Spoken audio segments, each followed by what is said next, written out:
نتمنى السلامة طبعا للجميع، لكن روديجر الآن يعود سليما. كرة في وسط الميدان بين بوسكيتس وكامافينجا، تعود بعد ذلك بيدري سريعة إلى ليفاندوفسكي وغافي. 1-0 يا بارسا. غافي الحلم، غافي يا جميل. 1-0 لبرشلونة. الله يا بلاوغرانا، هدف أول لبرشلونة بروعة كبيرة يا غافي. روعة يا غافي، لقطة في منتهى الروعة يا غافي. غافي الحلم في المباراة النهائية يلمع. اللمسة من بوسكيتس إلى ديمبلي، بدري ليفا لغافي وغافي. 1-0 لبرشلونة في شباك ريال مدريد. الكورة كانت مع البارسا، السيطرة كانت للبارسا، اللعبة كانت للبارسا، المتعة أكثر في الدقائق الماضية، الإيجابية أكثر كانت للبارسا. النهاية في هذه اللقطة لبرشلونة. تشافي يحتفل بهدف غافي وبرشلونة يتقدمون، يسجلون في النهاية، يظهرون، يحتفلون. 1 برشلونة. أفضلية لبرشلونة على مستوى النتيجة 1-0، وحتى على مستوى الأداء. حلوة من ديونج، مرتدة سريعة لغافي. غافي داخل منطقة التسديد الثاني للبارسا بتمريرة، بكرة، بروعة. الله يا بلاوغرانا، الثاني لبرشلونة. روعة 2-0 للبارسا يا غافي. ديونج يا جماعة، ديونج أي لمسة، أي لعبة، أي تمريرة، الساحر ديونج لغافي. هل كان ليفاندوفسكي متسللا؟ الكرة بعد ذلك من جانب غافي وليفا. الثاني لبرشلونة، 2-0 لبرشلونة. البارسا يلمع في النهائي على أرض الرياض.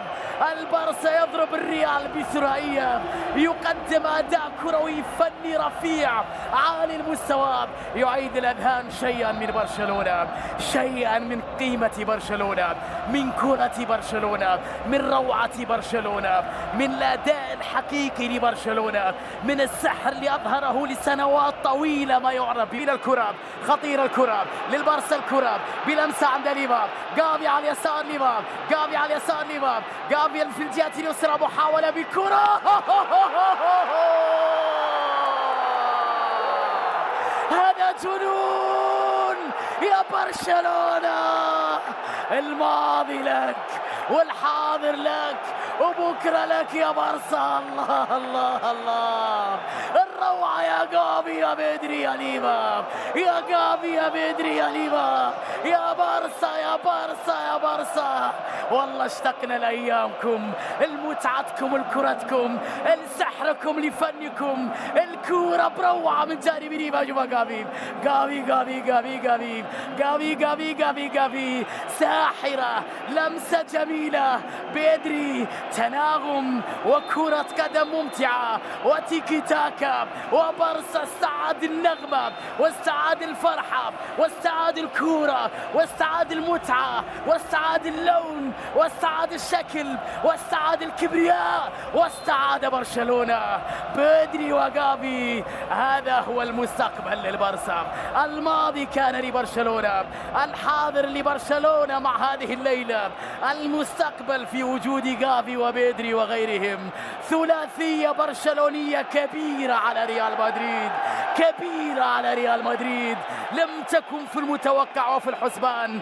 اللمسة بروعة كبيرة، موسيقية ساحرة كانت من أي شيء يقدم، ولم يعد الانتظار الصافرة النهائية. داني سيبايوس في آخر لحظة، في آخر تسديدة، وكرة من كريم.